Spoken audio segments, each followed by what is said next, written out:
Boker Tov Umvorach. Il y a un minhag, si on peut ainsi dire.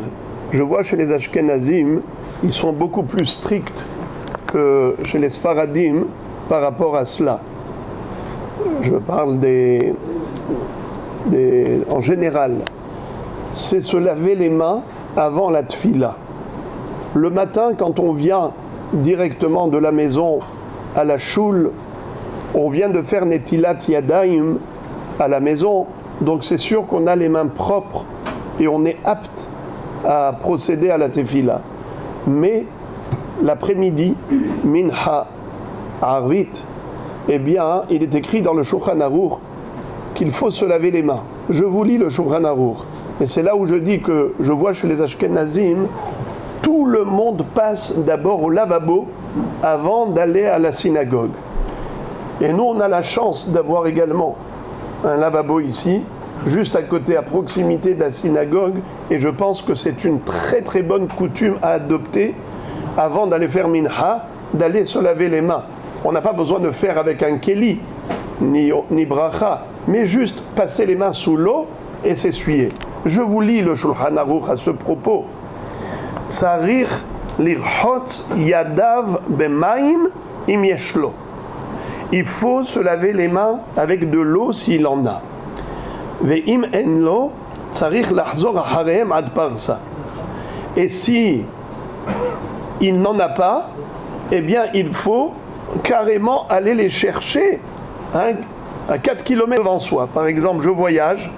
Si je sais que dans 4 km il y a de l'eau, il faut que j'attende d'aller là-bas, me laver les mains pour faire la tfila. Et s'il faut faire marche arrière, c'est jusqu'à 1 km, 1000. D'accord ?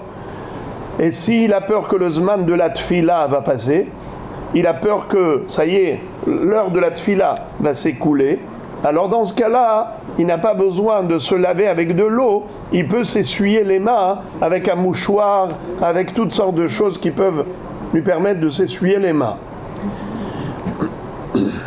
Et le Shulchan Aruch écrit encore ailleurs, écoutez ça, quelqu'un qui s'est lavé les mains le matin, Rahatz yadav shaharit vesiach dato, après il n'a pas fait attention où est-ce que ses mains vont toucher à droite et à gauche.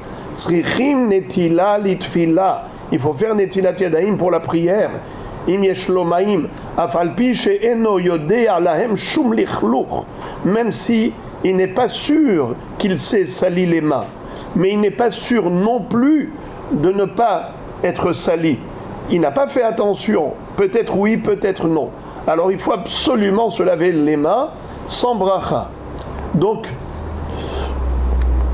tout ça, c'est pour vous dire combien c'est important.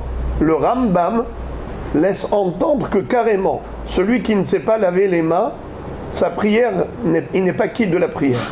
Ça veut dire que ça va très très loin. Ce que je veux dire par là, que je suis émerveillé, à chaque fois que je vous vois dans une choule ashkénaze, tout le monde passe sous le lavabo. C'est-à-dire tout le monde va passer les mains sous le lavabo, ça met 1 seconde, tac tac, ça y est. Il faudrait qu'on adopte cette coutume, c'est hyper important, ça donne un kavod à la tfila, et tout cela est basé sur un pasouk, Hikon likrat Elohecha Israël. Israël, tu t'apprêtes à rencontrer Dieu, tu as un rendez-vous privilégié avec le roi des rois, prépare-toi, n'y va pas comme ça n'importe comment. Si tu as les mains qui ne sont pas propres, peut-être qu'elles ne sont pas propres, va d'abord te laver les mains pour montrer le kavod que tu as pour Akadosh Baruch Hu, et comme ça toutes nos tfilotes seront exaucées, les tova velivracha pour la Géoula d'Israël.